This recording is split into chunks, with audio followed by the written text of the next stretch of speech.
Era revolusi industri dunia keempat telah menjadikan teknologi sebagai basis kehidupan manusia. Kemajuan teknologi mempengaruhi segala aspek kehidupan, baik di bidang ekonomi, politik, kebudayaan, maupun dunia pendidikan. Oleh sebab itu, dunia pendidikan harus mau berinovasi. Tidak hanya inovasi di bidang kurikulum dan sarana prasarana, tetapi juga dalam metode pembelajaran termasuk pemanfaatan ponsel pintar. Pengguna ponsel pintar di Indonesia bertumbuh dengan pesat. Lembaga riset digital marketing eMarketer memperkirakan pada 2018 jumlah pengguna aktif ponsel pintar di Indonesia lebih dari 100 juta orang atau terbesar keempat di dunia setelah Tiongkok, India, dan Amerika Serikat. Penetrasi ponsel pintar pun tergolong cukup besar, sekitar 1/4 dari total populasi penduduk Indonesia. Berdasarkan data Statista, pengguna ponsel pintar diproyeksikan baru mencapai 28% dari total penduduk Indonesia pada 2019, atau naik 2% dari tahun sebelumnya. Angka ini diprediksi akan naik sekitar 33% hingga 4 tahun ke depan. Peluang ini tentu saja menjadi angin segar bagi pemerintah dan lembaga pendidikan untuk mengoptimalkan gawai tidak hanya sebagai alat komunikasi dan berselancar di internet, tetapi juga sebagai media kegiatan belajar mengajar.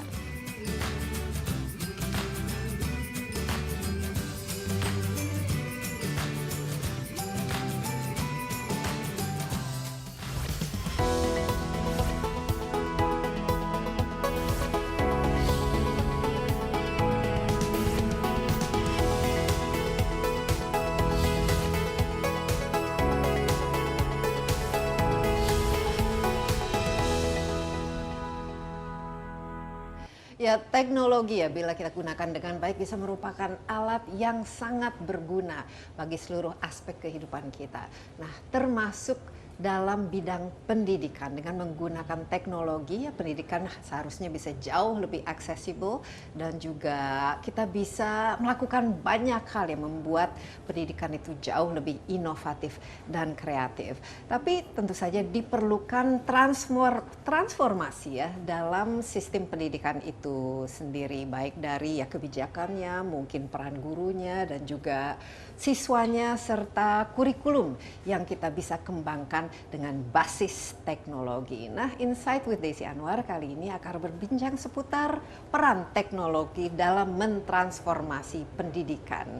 Saya sudah ditemani oleh founder ya dari Ruang Guru dan juga merupakan direktur dari produk yaitu Iman Usman. Halo. Ya, dan kita sekarang berada di kantor Ruang Guru yang kantornya milenial.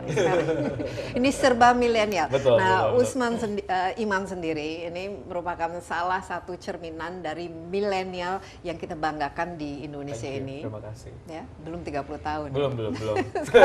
sekarang kalau di atas 35 tahun itu sudah dianggap sudah tua agak gitu ya.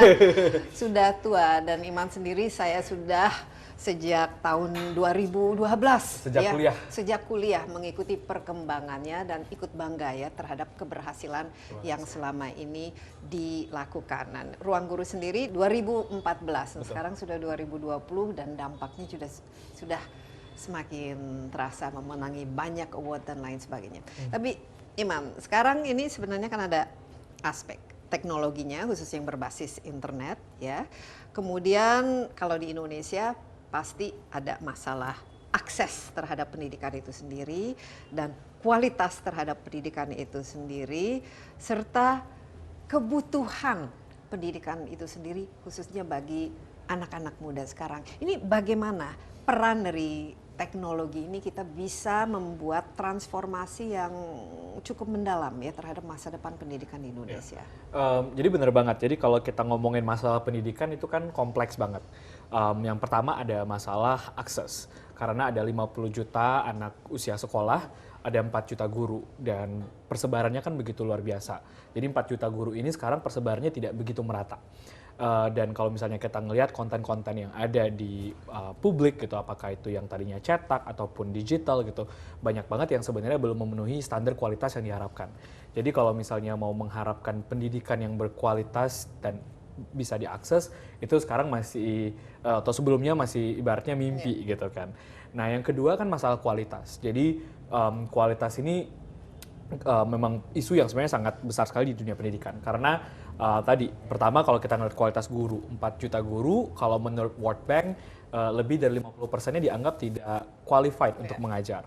Kalau kita lihat hasil ujian kompetensi guru, rata-ratanya sekarang masih sekitar 57 dari 100 gitu kan. Jadi masih jauh dari standar yang diharapkan sebenarnya. Tapi juga bisa ngelihat dari kualitas kemudian sekolah yang tidak merata, balik lagi ke kualitas konten tadi gitu ya. Dan ini semua sebenarnya jadi masalah kompleks. Nah pertanyaan Mbak Desi tadi tentang gimana sih peran teknologi gitu. Jadi teknologi ini bagi saya justru sebenarnya is an equalizer. Jadi yang bisa menyetarakan kesempatan buat semua orang. Jadi kalau tadi misalnya anak-anak yang hanya di kota besar saja yang bisa mengakses guru yang bagus, sekolah yang bagus, sekarang anak-anak di pelosok pun juga bisa karena penetrasi internetnya jauh lebih cepat dibandingkan penetrasi guru berkualitasnya gitu kan. Asal ada Internet, ada infrastruktur yang ada. Tapi sekarang kita ngeliat penetrasi internet juga sangat cepat, kemudian orang juga hampir banyak banget lah yang punya smartphones gitu kan, jadi sebenarnya mengakselerasi proses ini. Tapi sebenarnya di luar sebenarnya sebagai vehicle atau kendaraan untuk mempermudah akses, teknologi ini sebenarnya jauh lebih besar perannya daripada itu. Dan itu yang kita lakukan di ruang guru misalnya. Jadi dengan teknologi kita bisa mendeteksi konten-konten apa yang dibutuhkan. Bagaimana kita bisa mengiterasi kontennya. Jadi konten itu with time it gets better gitu kan. Kemudian yang ketiga, bagaimana kita bisa merekomendasikan konten yang tepat. Sehingga pendidikan itu jadi jauh lebih personalized buat setiap orang. Karena misalnya sekarang kalau di kelas isinya 40-50 anak, gurunya disuruh ditanya gitu misalnya, si A sekarang belajarnya seperti apa, si C belajarnya kayak gimana, dia nggak tahu gitu kan, karena terlalu besar. Tapi dengan teknologi ini bisa dibuat jadi lebih personalized. Nah ini yang orang mungkin sering nggak sadari, jadi mikirnya cuman, oh teknologi mempermudah akses, it is true, tapi at the same time it also improves quality gitu sebenarnya. Iya, nah konten, nah ini berarti sesuatu juga yang sangat penting, apalagi dengan Indonesia sebagai negara pluralis dan setiap daerah memiliki ciri-cirinya masing-masing. Itu bagaimana selama ini evolusi dari konten apa-apa saja mungkin berdasarkan feedback atau permintaan dari siswa-siswa yang berada di begitu banyak ya daerah yang sangat berbeda ini. Ini yang kita di ruang guru berusaha selalu being mindful gitu, karena kalau kita ngelihat konten-konten yang ada, bukan cuma ngomongin kualitas ya, tapi juga apakah konten ini relevansi dan juga apakah inklusif atau tidak. Jadi kalau misalnya kita lihat buku deh sekarang gitu, karena diproduksinya dari orang-orang di Jawa, banyak sekali misalnya penamaan karakter, namanya Budi, Ani, Tono gitu kan, jarang sekali dengar nama ada Michael misalnya, atau misalnya siapa gitu, nama di Papua sana gitu kan, yang khas di daerahnya gitu. Atau percontohan-contohan dari segi atau budaya contoh-contohnya yang... atau bahkan dari grafis. Jadi misalnya ketika misalnya kita baca buku, kok ini di buku bergambarnya isinya anak-anaknya semua mukanya kulitnya kuning langsat, terus kemudian rambutnya lurus semua, atau semuanya pakai jilbab gitu. Padahal Indonesia kan nggak seperti itu. Nah ini yang kita berusaha juga being mindful sebagai content creator, gimana caranya konten ini juga embrace diversity, sehingga ketika anak-anak itu melihat konten, dia melihat kontennya itu relevan buat dia, bukan hanya dari isinya. Of course contoh-contohnya gitu ya, jadi nggak bisa contohnya misalnya kalau kita mau nyontohin tentang fisika deh misalnya, nyontohin lift, kita mesti mikir ini anak-anak misalnya di daerah kecil pelosok, dia tahu nggak lift ini apa, atau kita mesti cari ganti contoh yang lebih sederhana gitu. Tapi juga bahkan dari hal simbolik seperti penokohan, gambar visual karakternya, itu yang menurut kita jadi tanggung jawab kita sekali untuk bagaimana memastikan agar konten-konten ini inklusif juga gitu. Iya, dan ini penting sekali, apalagi kan yang namanya edukasi kita tuh cenderung tuh semuanya harus standar, semua harus sama. Dan setahu saya kan juga Menteri Pendidikan Budaya kita yang baru ini sekarang kan menekankan bahwa ujian itu sebenarnya kan tidak penting lah istilahnya, lebih penting adalah assessment dan juga kebutuhan dari anak-anak itu, dan tergantung daerahnya di mana. Karena pada intinya itu kita bukan mengajarkan orang menjadi sama, tapi kan melahirkan dan mendorong ya bakat-bakat yang mereka miliki ini. Gitu. Lalu gimana kalau semuanya sekarang udah online, terus guru jadi nggak ada dong gitu, perannya gimana? Nah ini sebenarnya diskursus yang berulang kali dibahas juga di forum internasional. Ini diskusi yang pesat sekali perkembangannya, dan kemudian kita sepakat bahwa guru itu nggak akan tergantikan. Jadi nggak perlu takut sebenarnya. Guru akan tetap ada. Yang akan terjadi adalah perubahan peran.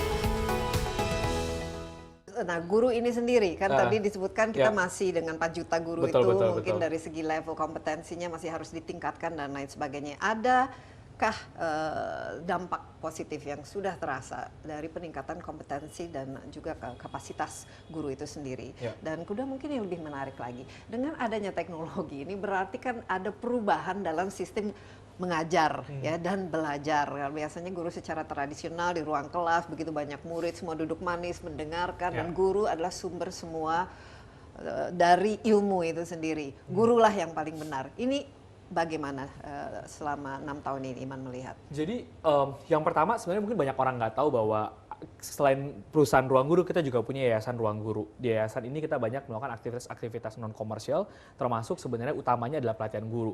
Jadi kita yang pertama bikin sistem pembelajaran atau pelatihan guru berbasiskan mobile di Indonesia. Jadi kita sudah melakukan ini di 26 kota dengan melibatkan ribuan guru. Mereka selama 1 tahun penuh itu belajar bukan hanya menggunakan Ruang Guru, tapi juga sebenarnya pelatihan guru. Jadi belajar bagaimana mendesain kurikulum, bagaimana bikin lesson plan yang baik, bagaimana misalnya mereka melakukan assessment dan seterusnya gitu. Dan di sini kita ngelihat guru-gurunya perubahannya jauh signifikan. Kita juga ada studinya, itu perbedaan outcome anaknya yang diajar dengan yang sudah dilatih dengan tidak itu bisa sampai 18 poin gitu. Dalam hanya setahun. Ini ada usia dari guru itu sendiri. Mungkin Jadi, guru yang masih muda atau jadi mungkin guru bebas. yang Jadi kita bikin seleksinya karena kita mau cari champion. Karena menurut kita kalau kita mau menjangkau semuanya kan sulit. Jadi di tiap kota-kota ini, dan ini kota-kota juga kota-kota kecil gitu ya, di pelosok juga ada Biren di Aceh, Sangihe tadi gitu ya. Itu mereka diseleksi juga. Jadi mereka harus punya mau dulu nih ikut serta gitu kan. Jadi itu kita ngeliat hasilnya. Tapi yang kedua juga kita ngeliat banyak sekali guru-guru di sekolah itu yang juga sebenarnya berlangganan Ruang Guru juga. Jadi mereka menggunakan Ruang Guru sebagai referensi. Jadi ketika sebelum dia belajar di kelas, ngajar di kelas, dia lihat dulu, oh tadi guru di Ruang Guru ngajarinnya kayak apa ya.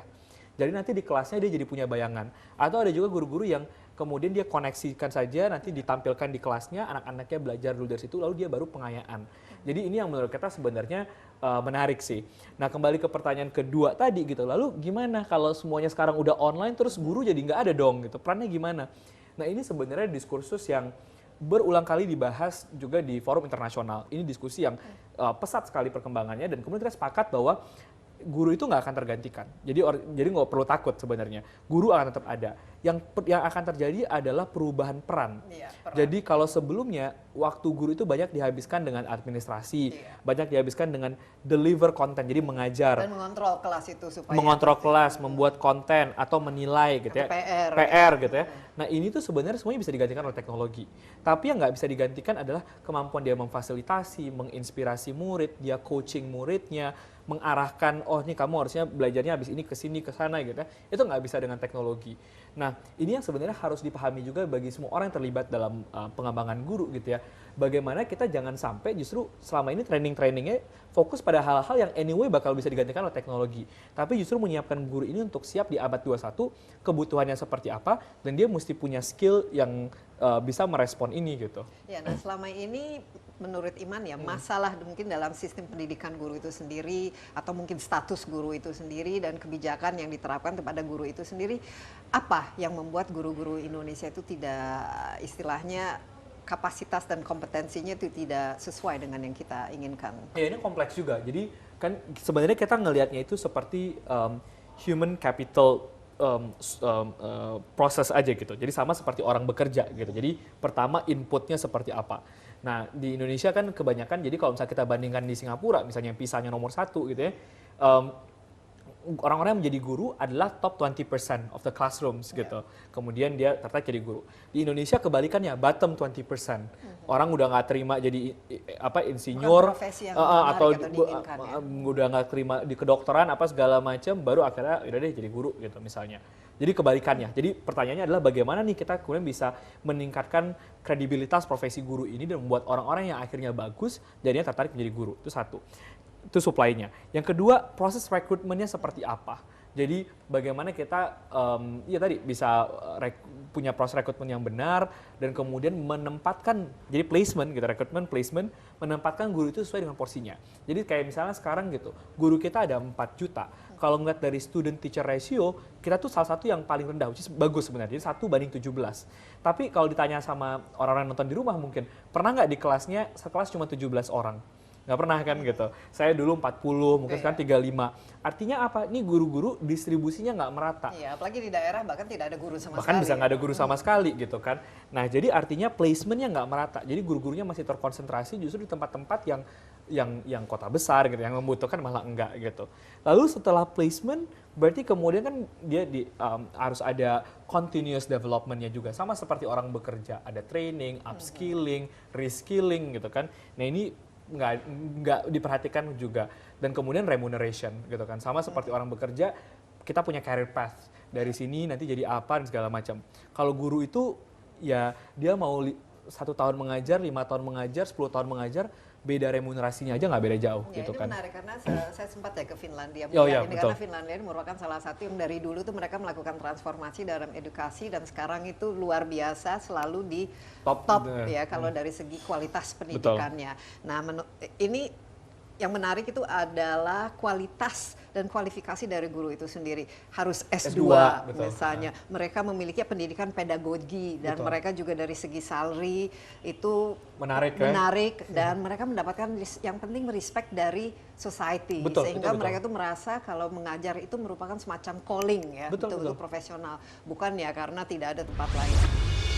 Kira tadi disebut creative thinking, harus bisa analyze dan lain sebagainya. Ini apa-apa saja kira-kira kurikulum yang harusnya, bukan kurikulum masa depan, yang harus diterapkan, apalagi kalau misalnya kita tidak perlu lagi ujian nasional, istilahnya standar tes dengan ini inputnya, itu outputnya, tapi lebih ke assessment berdasarkan individu dan potensi masing-masing murid.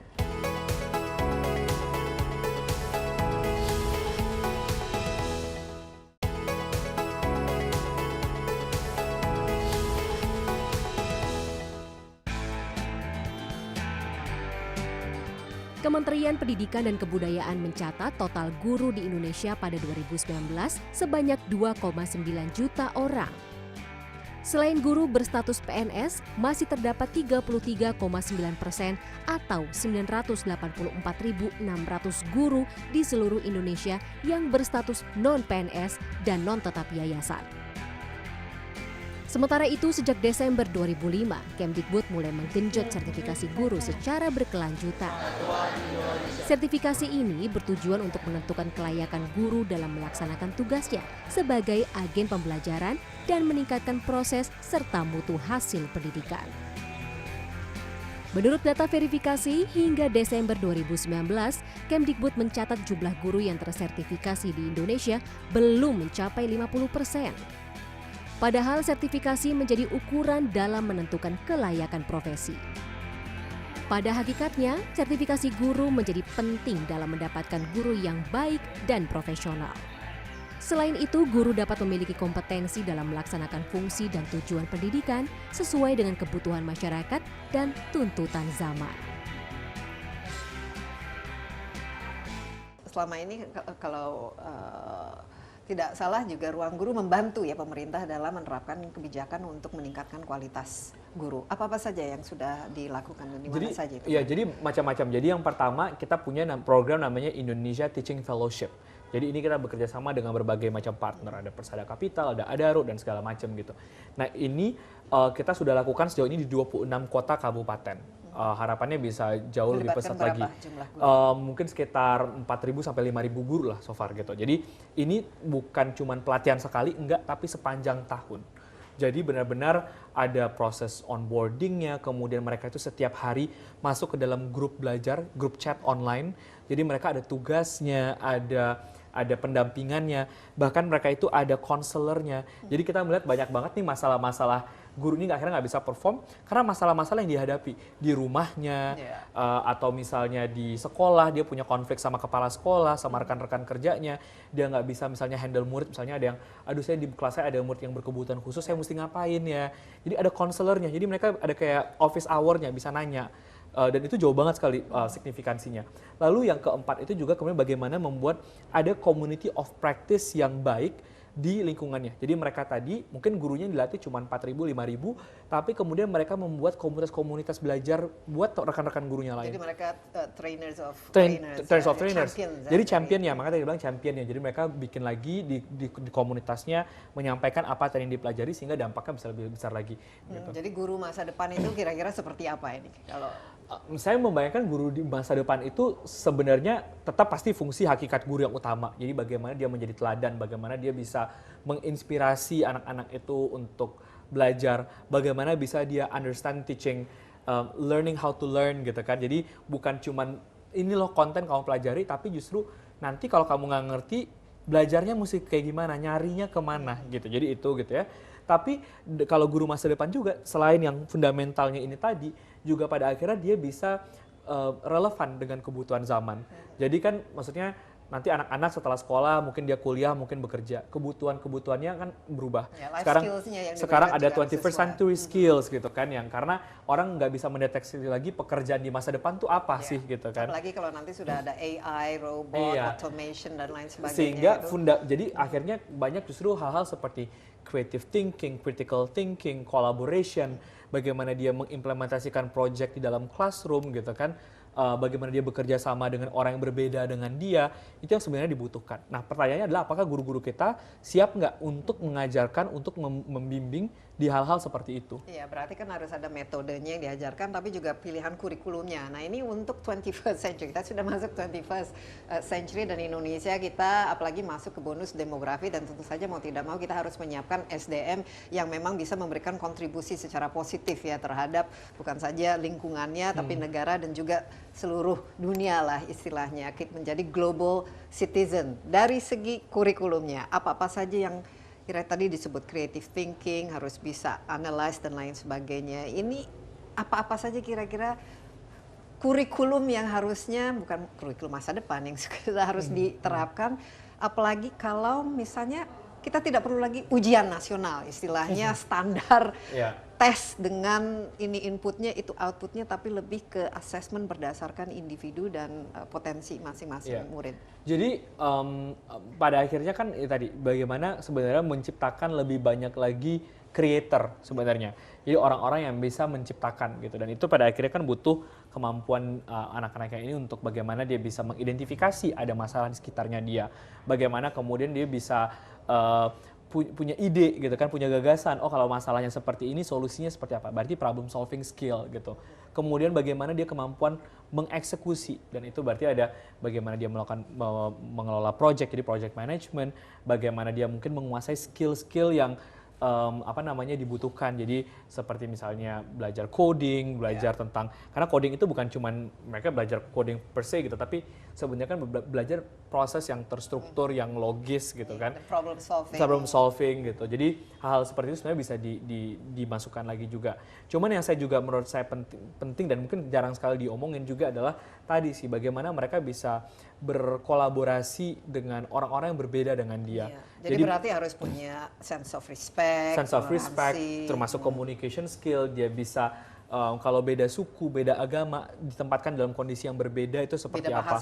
Beda bahasa juga. Akhirnya tadi kan jadi global citizen sebenarnya. Jadi itu sih yang menurut saya mungkin sering kali nggak diomongin, padahal sebenarnya sangat-sangat krusial gitu. Iya, nah ini juga berarti ya dari segi gurunya itu juga harus bisa harus terampil dalam hal-hal seperti itu. Bagaimana kita menjadi warga negara yang baik, bagaimana kita menjadi citizen yang concern ya untuk memberikan pemecahan ya terhadap masalah-masalah yang ada. Nah ini ada juga yang menurut saya yang menarik dari segi kurikulum dan inovasi dan creativity dan lain sebagainya. Sudah 15 juta ya katanya, sudah yang terdaftar di Ruang Guru. Ini dari 15 juta ini rata-rata ada kira-kira minatnya dan topik-topik apa saja, mata pelajaran apa saja yang paling diinginkan atau diminati oleh anak-anak kita? Kita ngelihat ada interest yang sangat besar yang makin naik di bidang STEM sih sebenarnya.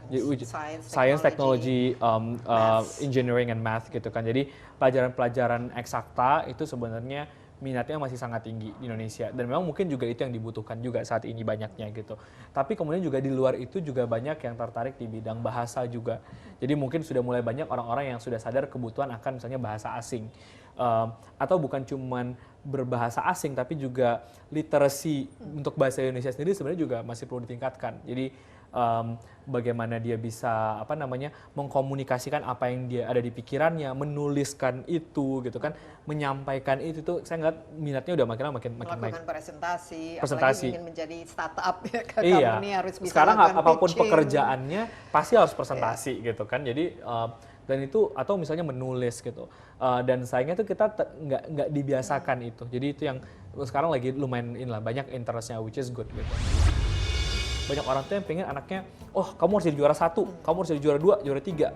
Padahal kan sebenarnya ranking itu Ranking itu menilai dari, misalnya saya dulu, misalnya ranking 1 gitu. Berarti saya punya rata-rata nilai paling tinggi di sekolah saya. Apakah saya paling pintar? Belum tentu. Tapi rata-rata nilai saya paling tinggi. Artinya saya harus menguasai sebanyak mungkin bidang. Dalam kehidupan nyata, sekarang kita kerja kan kita nggak harus menguasai semua bidang.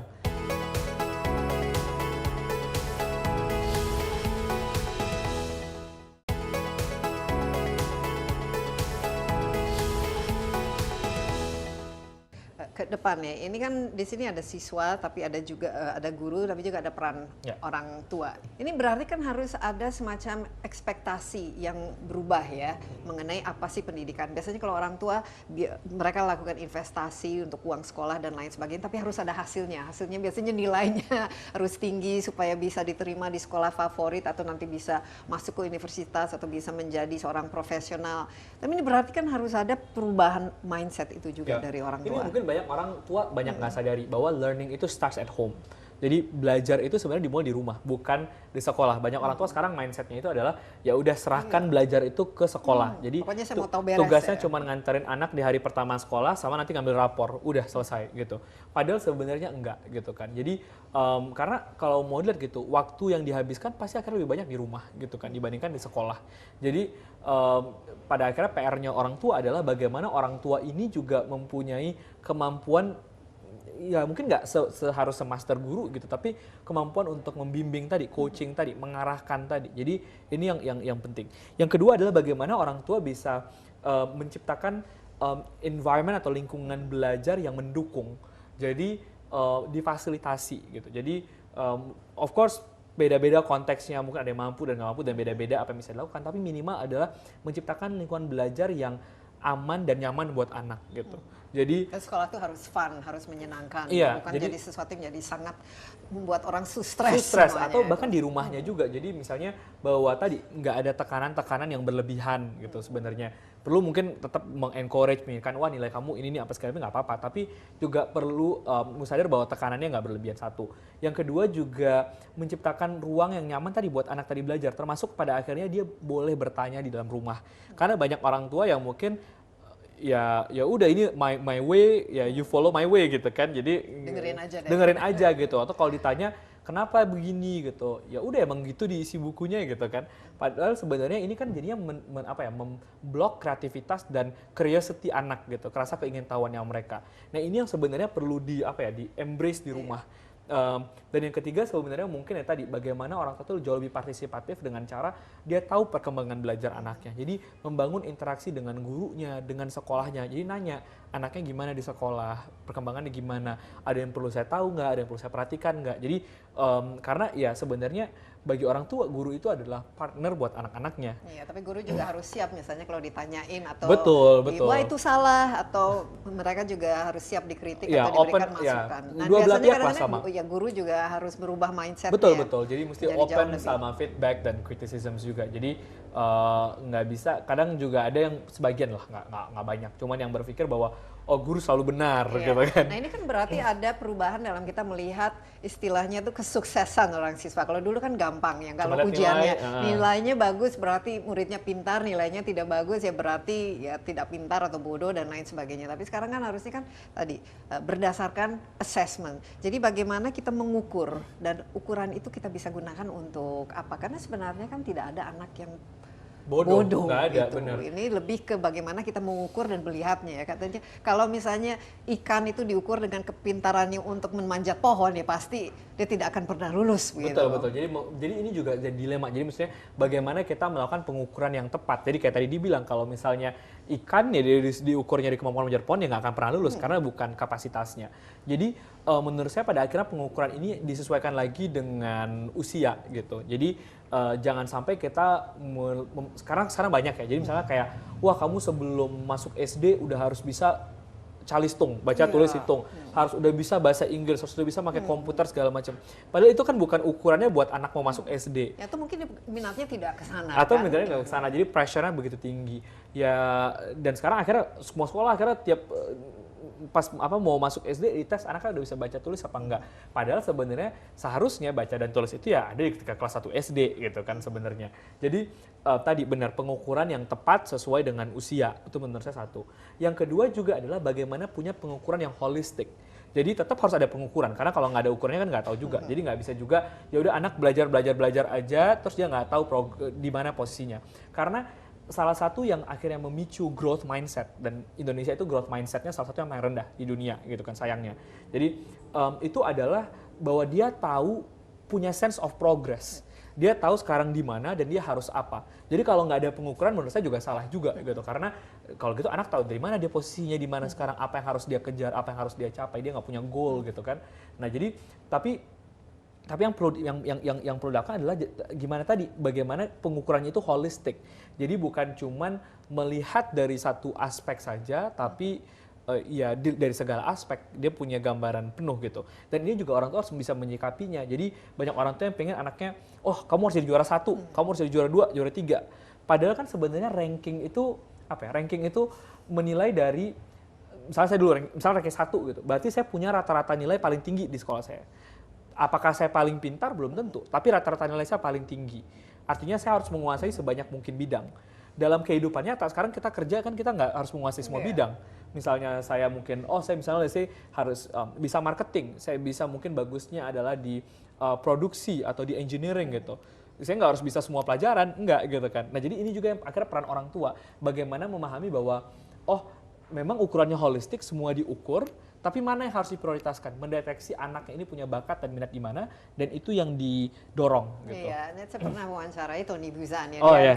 seorang pakar pendidik. Dia Pendidikan. mengatakan bahwa waktu dia sekolah, dia itu selalu ranking pertama ya, apalagi kalau bicara matematika dan lain sebagainya. Tapi dia melihat bahwa di kelasnya ada anak yang jauh lebih populer, punya teman banyak. Kalau dia selalu misalnya kalau berkomunikasi, bercanda itu lucu. Sementara dia sendiri kesepian, tidak ada yang mau berteman dengan dia. Dia merasa bahwa dirinya loh sebenarnya pintar itu, dia melihat itu teman itu jauh lebih berhasil daripada dia. Jadi kita mindsetnya juga jangan hanya IQ-nya, tapi kan EQ-nya dan social skills, communication skills dan lain sebagainya. Berarti siswa nanti yang siswa abad ke-21 ini yang bisa menjadi ya berkontribusi kreatif, inovatif, tapi juga bisa menjadi global citizen ya, memecahkan berbagai masalah ini nanti seperti apa kira-kira ya? Iya, jadi ada banyak sih sebenarnya penelitian-penelitiannya gitu kan. Kalau lulus langsung bisa pada akhirnya pasti berguna lah di masyarakat. Ada beberapa ya tadi sebenarnya diidentifikasi dari 21st century skill tadi. Dia bisa mengidentifikasi ada masalah karena banyak orang yang nggak sadar bahwa dia punya masalah atau ada masalah di sekitarnya dia. Kemampuan problem solving. Jadi apapun masalah yang dikasih dia bisa menyelesaikan. Paling nggak dia bisa menstrukturkan ini masalahnya terjadi kenapa, akarnya di mana, oleh karena itu harus mengambil langkah seperti apa. Jadi menstrukturisasi masalah dan memikirkan pemecahannya. Yang ketiga adalah pastinya adalah kemampuan untuk mengeksekusi itu. Dan dalam mengeksekusi ini kan banyak hal sebenarnya terkait dengan bergaul, social skill tadi, networking, bagaimana dia mengkomunikasikan ide dan seterusnya gitu ya.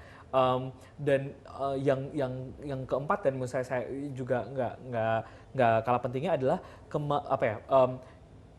kesadaran dan kemampuan untuk selalu terus belajar. Jadi melihat Tidak cepat puas ya, merasa jadi sudah tadi tahu. growth mindset gitu ya. Dia sadar bahwa belajar itu seumur hidup. Ya, lifelong Lifelong learning gitu. Jadi itu dia jadi di fase apapun dia punya keinginan untuk terus selalu belajar dan meningkatkan kualitas dirinya. Itu sih menurut Tapi saya. Iman optimis atau tidak? Karena kalau kita melihat dari segi ukuran ini kan output ya istilahnya. Yeah. Sekarang ya SDM Indonesia apa kita kita nggak harus banding-bandingkan jauh, tapi dengan negara tetangga Tetangga seperti aja, Vietnam Vietnam aja. dan Myanmar dan lain sebagainya, kita tuh tidak SDM-nya tidak produktif seperti yang lain, tidak kompetitif misalnya, dan juga dari segi pemahaman, reading comprehension, yang membaca bisa tapi pemahaman Betul. itu masih sangat kurang. Nah, ini kita optimis atau tidak dengan Ya. paling tidak dengan adanya teknologi ini kita bisa meleapfrog menjadi global citizen yang kita inginkan. Iya, jadi benar banget gitu. Karena saya sendiri juga banyak melihat dan mempelajari banyak negara gitu, termasuk misalnya Vietnam. Ya. Karena kita juga baru ekspansi di Vietnam, ada namanya Kian Guru di sana. Nah, di Vietnam sendiri kita ngeliat anak-anaknya motivasi belajarnya tinggi, mereka kesadaran untuk belajar itu ada, sangat kompetitif. Dan kadang saya berpikir bahwa wah, ini tuh kita bisa ngeliat masa depan negara tuh dari bagaimana anak-anaknya belajar hari ini. Dan ketika saya bandingkan misalnya dengan anak-anak Indonesia, wah jauh banget gitu ya bedanya gitu. Tapi apakah pertanyaannya kemudian masih bisa nggak nih, masih ada harapan nggak nih, atau kita ya udahlah Jangan sampai pasrah, kita hilang ini atau udah bonus pasrah aja, demografi. harus optimis gitu. Dan salah satunya adalah dengan teknologi tadi, karena kalau misalnya kita masih antipati, karena masih ada orang berpikir bahwa ngapain teknologi gitu kan, orang bisa kok menghabiskan waktu dan menghabiskan waktu, ini nggak ada manfaatnya, ini merusak. Nggak ada ruang guru pun anak-anaknya juga akan tetap berhubungan sama teknologi, maksudnya gitu kan. Jadi dia akan, ya namanya itu perkembangan zaman dan nggak mungkin bisa ditolak gitu. Nah justru sekarang adalah bagaimana nih kita menangkap nih, udah ada banyak player-player, ada banyak orang-orang yang berusaha menggunakan teknologi untuk kebaikan. Nah gimana caranya itu justru direspon dengan positif dan dianggap sebagai resources dan sama-sama justru dipromot bareng-bareng, karena ya namanya pendidikan ya itu kerja gotong royong, nggak bisa cuma pemerintah doang, nggak bisa cuma ruang guru doang atau sektor Ya, dan semua aspek semua dari karena masalahnya sebegitu kompleksnya tadi. ini menarik mengenai kita ya cepat puas dan lain sebagainya. Saya juga lihat pada hubungan kita pada teknologi juga itu, kita sebagai konsumen akhirnya kita senang menggunakan, tapi kita tidak terlalu tertarik atau bagaimana sih membuatnya, bagaimana sih kita juga bisa menciptakannya. Nah ini salah satu menurut saya yang paling penting, nah harus diajarkan itu dari usia dini, apalagi kalau anak kecil digital native baru lahir sudah bisa ya menggerak-gerakan itu smartphone. Bagaimana supaya mereka ini memiliki digital literacy?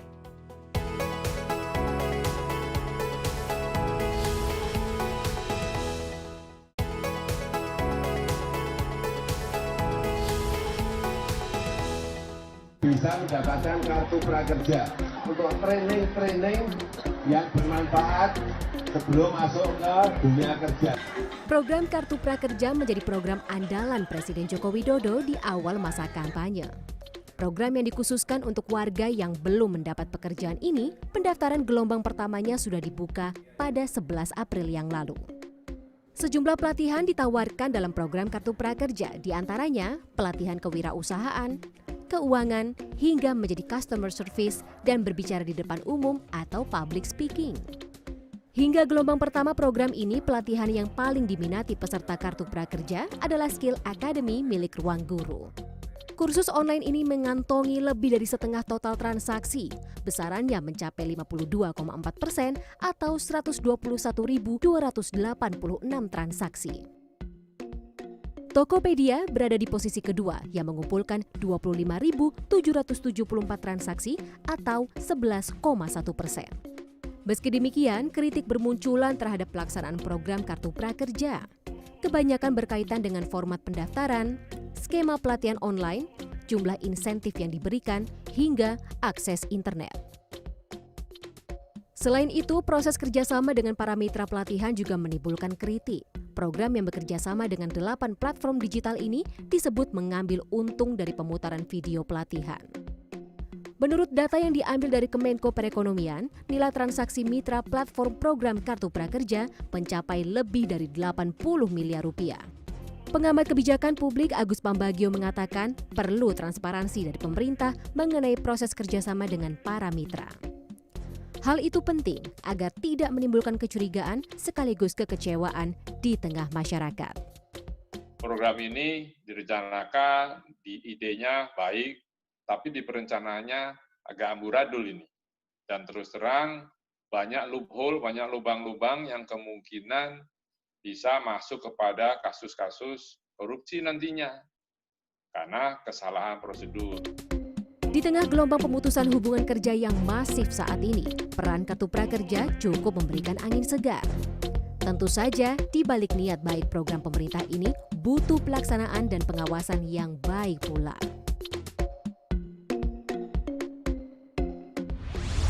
Kalau kita lihat juga misalnya negara-negara seperti Korea Selatan, ya Jepang dan lain sebagainya, mungkin dari segi sumber daya alam atau yang lain mereka tidak miliki, tapi semua itu akhirnya bersumber pada Singapura aja, kan? the brain Betul, itu betul. Karena inilah yang melahirkan inovasi, ini kan yang melahirkan produk-produk yang sukses, Betul. yang bisa diterima secara global, dan juga tenaga-tenaga expert itu kan kita 270 juta, tapi kita lebih banyak mungkin mengirimkan yang masih skillsnya itu low masih skill, sangat low skill. Iya. Ini mungkin harus kita jadi ubah. terkaitnya benar sama mentalitas tadi. Jadi makanya di Indonesia kalau dilihat risetnya meskipun data hasil belajarnya paling rendah, tapi paling bahagia. The happiest kids in the world are Indonesian kids gitu kan. Nah itu juga karena mungkin kulturnya kita tadi apa-apa oh ya udahlah gitu, cepat puas. Oh kalau misalnya gagal ya mungkin bukan rezekinya gitu. Ya, namanya juga manusia. Namanya juga manusia pasti gagal dan segala macam. Jadi itu sebenarnya ada hal-hal yang ngeblok growth mindset tadi. Atau misalnya termasuk kayak misalnya anak-anak menganggap bahwa oh kalau dia misalnya nilai matematikanya nggak bagus, dia kemudian berasumsi bahwa ya udahlah saya emang nggak jago matematika, emang nggak bisa gitu. Itu kan padahal sebenarnya kan kalau growth mindset sendiri, oh dengan belajar, dengan kerja keras, kamu bisa mengubah hasilnya gitu. Nah itu yang sebenarnya menurut saya justru sekarang paling penting lah ditanamin growth mindset tadi. Dan ini terbukti bahwa kalau semakin bagus pendidikannya, kualitasnya juga kan bisa semakin banyak kontribusinya, dan berarti kan juga bisa mensejahterakan dirinya dan orang lain di sekitarnya. Ini menarik mengenai kita ya cepat puas dan lain sebagainya. Saya juga lihat pada hubungan kita pada teknologi juga itu, kita sebagai konsumen akhirnya kita senang menggunakan, tapi kita tidak terlalu tertarik atau bagaimana sih membuatnya, bagaimana sih kita juga bisa menciptakannya. Nah ini salah satu menurut saya yang paling penting, nah harus diajarkan itu dari usia dini, apalagi kalau anak kecil digital native baru lahir sudah bisa ya menggerak-gerakan itu smartphone. Bagaimana supaya mereka ini memiliki digital literacy. Ya, betul. Ya, teknologi mereka pahami sebagai alat yang sangat berguna, tapi bukan sesuatu yang akhirnya lama justru kan merusak hubungan, merusak konsentrasi, dan juga merusak dari aspek kejiwaan dan lain sebagainya. Ini penting ya. Jadi kita bekerja sama dengan berbagai pihak. Dalam konteks ini misalnya kita bekerja sama dengan google.org. Jadi kita membuat konten tentang digital literasi digital di dalam aplikasi Ruang Guru sendiri. Jadi anak-anak bukan cuma belajar matematika, biologi, kimia, tapi ada konten-konten baru. Tadi misalnya literasi digital. Jadi mereka belajar bagaimana mencari informasi, membedakan informasi yang hoax, yang bukan yang mana, bagaimana supaya dia nggak terpengaruh dengan apa, jadi adiktif ya, adiktif, atau misalnya ada harassment di dalam bullying atau hate speech di digital, dia menyikapinya gimana. Jadi skill-skill ini juga kita cantumkan dalam Ruang Guru sendiri. Kita berusaha berpikir bahwa tantangan pendidikan ini sebenarnya bukan cuma di pendidikan dasar dan menengah, tapi juga bahkan orang-orang di workplace pun, di tempat pekerjaan sekarang pun juga butuh upskilling, butuh reskilling. Dan selama ini nggak ada platformnya, jadi kita juga berupaya untuk satu, of course menangkap peluangnya, tapi juga merasa bahwa ini masalah yang besar dan perlu dilakukan sesuatu. Gitu. Iya, jadi kita harus memiliki hubungan dengan teknologi yang sehat ya. Betul. Karena kita lihat sekarang banyak sekali itu justru merusak kesehatan. Ini ngomong-ngomong karena waktu kita sudah habis, ini Iman sudah cukup lama ya, masih muda tapi sudah cukup lama berkutat dalam dunia teknologi. Ini bagaimana? Happy selama ini happy dan sih. merasa bahwa inilah gitu, passion. Iya, jadi saya pribadi ngeliat bahwa satu buat masalah pendidikan sendiri bagi saya kan adalah sesuatu yang personal. Jadi bukan cuman ini masalah besar yang harus disikapi, tapi saya sendiri datang dari daerah, saya besar kecil di Padang gitu ya, anak ke-6 dari 6 bersaudara, orang pertama di keluarga saya punya gelar sarjana justru kan. Jadi saya justru S2 lagi kemudian bisa ke luar negeri dan segala macam. Jadi saya justru adalah produk dari bagaimana ketika orang diberikan pendidikan yang berkualitas, punya akses yang bagus, punya lingkungan belajar yang suportif, itu bisa mengubah, mentransformasi kehidupannya. Jadi makanya bagi saya ini Ruang Guru adalah sesuatu yang personal buat saya. Tapi yang kedua, saya juga ngelihat bahwa selama menjalani Ruang Guru selama ini, saya sih sangat happy sekali karena ngelihat bahwa dampaknya begitu luar biasa. Jadi ketika banyak, sekarang saya ketemu di jalan orang gitu bilang bahwa oh anak saya pakai ruang guru, sekarang nggak disuruh-suruh belajarnya jadi rajin, atau misalnya ketika saya di mana gitu di pesawat tiba-tiba bilang ini yang bikin ruang guru ya, ini bagaimana mereka membantu. Bagi saya itu sangat fulfilling dan rewarding sekali. Jadi meskipun pekerjaannya banyak sekali gitu ya, dan masih banyak sekali plan-plan ke depannya, tapi akhirnya itu semua jadi nggak masalah karena melihat betul-betul dampaknya itu real ada di masyarakat. Gitu tapi sih. bagaimana ini work-life balance, Ya. apalagi kan perlu inilah banyak energi, harus fit dan lain sebagainya. Betul, jadi itu penting banget supaya juga. tidak burn out. Betul, jadi jangan sampai burn tahun out. sudah burn out. Jangan burn out, baru 28 sekarang udah banyak banget yang dipegang gitu kan. Jadi apa saja dilakukan? Jadi banyak banget aktivitas yang dilakukan di luar juga. Jadi bagi saya kan rest atau kebahagiaan itu orang beda-beda. Jadi kalau saya satu benar tidur cukup itu penting. Kemudian yang kedua punya support system yang baik. Jadi teman-teman, keluarga yang mendukung, yang kalau saya ada masalah saya bisa cerita, mereka juga bisa kasih solusi, itu bagi saya penting. Tapi yang ketiga saya juga tetap melakukan personal project yang menurut saya mengingatkan kembali kenapa saya melakukan apa yang saya lakukan ini. Contohnya saya menulis buku gitu. Itu bagi saya personal project. Jadi mengungkapkan apa yang di pikiran saya. Yang kedua saya bikin program beasiswa buat anak-anak dan mentorship juga selama setahun penuh. Saya sekali 3 bulan ketemu mereka, bikin workshop gitu kan. Bagi saya satu of course itu cara untuk pay it forward dan giving back gitu. Tapi yang kedua juga ketika saya bertemu sama mereka dan melihat mereka ini anak-anak yang tadinya mungkin susah dan anak petani, anak TKW, tapi kemudian dia bisa luar biasa sekali berprestasi dan menemukan dirinya juga menjadi individu yang holistik gitu. Bagi saya itu jauh lebih rewarding ya. Itu rewarding dan mengingatkan kembali ke saya bahwa ini saya nanganin ke mereka kan mikro gitu. Masalah di Indonesia itu jauh lebih besar dan ini yang saya lakukan lewat ruang guru makro, harapannya bisa menjangkau lebih banyak orang. Jadi hal-hal seperti itu bagi saya tetap penting untuk dilakukan gitu di luar aktivitas sosial yang lainnya karena ya itulah maksudnya bagi saya mengingatkan karena seringkali orang sibuk bekerja gitu ya. Yang ada stres justru. Stres Mungkin atau misalnya tidak bisa mengelola emosinya. Terjebak di rutinitas. Jadi nggak sadar, maksudnya kadang lupa kenapa sih saya bikin ini dulu gitu. Nah, itu yang menurut saya makannya juga nggak teratur, tidurnya tidak teratur. Betul. Dan Itu yang mesti dijaga. Itu semua ada ya good habits. Good habits ya. Jadi mesti kalau masih olahraga ada masih waktu untuk jadi kadang olahraga. lari gitu. Terus kalau misalnya makan ya makan, kalau makan siang saya mesti makan siang dulu, nggak bisa telat gitu. Karena kalau nggak nanti bahaya gitu. Ya, tapi mungkin yang lebih penting lagi bagaimana memiliki hubungan yang sehat dengan teknologi karena inilah sesuatu yang menjadi harus ada tips-tipsnya yang bisa diterapkan. Karena kalau tidak kita bisa terus-terusan.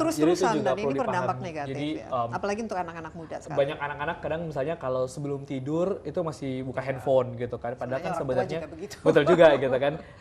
Padahal sebenarnya ya jangan juga gitu. Jadi misalnya kalau saya berusaha untuk kayak misalnya setengah jam sebelum mau tidur handphonenya ditaruh jauh-jauh dulu gitu. Jadi nggak terganggu sama notifikasi dan juga maksudnya di setengah jam terakhir itu saya bisa mungkin meditasi atau bisa misalnya saya relax, refleksi dulu hari ini ngapain dan segala macam. Jadi tidak terganggu dengan notifikasi yang ada di aplikasi gitu atau di handphone gitu. Jadi itu juga kalau misalnya sekarang bangun orang nyarinya duluan apa handphone gitu. Belum gosok gigi tapi handphone. Nah, saya berusaha emang susah tapi kadang melatih diri untuk emang dan mesti conscious gitu bahwa jangan handphone dulu gitu, ntar deh gitu. Tapi kalau mengecek HP biasanya untuk apa? Untuk pekerjaan? Untuk atau pekerjaan untuk sosmed, sih. Jadi pasti mostly pekerjaan. Dan saya juga aktif di media sosial. Tapi sebenarnya kalau bagi saya pribadi aktif di media sosial itu justru membantu pekerjaan saya karena jadi lebih tahu apa yang dihadapi sekarang oleh anak-anak. Mereka juga kalau ada komplain saya tahu duluan. Tahu apa yang trending, jadi bisa nanti inisiatif marketingnya bisa lebih menarik gitu kan. Tapi paling penting lagi sebenarnya sih ada tadi dekat dengan usernya sih gitu. Tapi bukan untuk menghabiskan waktu. Enggak sih. Sebenarnya kalau bisa nggak usah media sosial sih nggak usah media sosial. Baik Imam, terima kasih banyak. Terima kasih. Insight-nya luar biasa dan kita juga turut bangga ya kita melihat bagaimana bahwa pendidikan di Indonesia juga sangat dibantu dengan ide-ide yang sangat inspiratif dari anak-anak muda zaman sekarang, apalagi dengan adanya teknologi. Ini alat ini seharusnya betul-betul kita maksimalkan untuk membantu, memudahkan, mencerahkan ya dengan memberikan ya aspek-aspek positifnya dari teknologi itu kita justru sebar luaskan. Sekali lagi Imam. Terima kasih sudah mampir ke Ruang Guru. Banyak ya, dan demikian ya Insight with Desi Anwar kali ini. Sungguh inspiratif dan apalagi tadi tips-tipsnya untuk memiliki hubungan yang sehat ya antara kita dan teknologi, sehingga kita menggunakan, memanfaatkan ya segala macam potensi dari teknologi itu. Bukan sebaliknya, kita justru jangan sampai kita kecanduan atau menjadi budak dari teknologi itu sendiri. Itu menurut saya sangat penting kita belajar ya bagaimana menggunakan teknologi yang baik. Demikian Insight with Desi Anwar. Jangan lupa Anda dapat saksikan acara ini juga di cnnindonesia.com dan juga nanti bisa diikuti untuk selamanya. Inilah salah satu yang aspek yang positif dari teknologi di YouTube, Insight with Desi Anwar. Sampai jumpa dan bye-bye.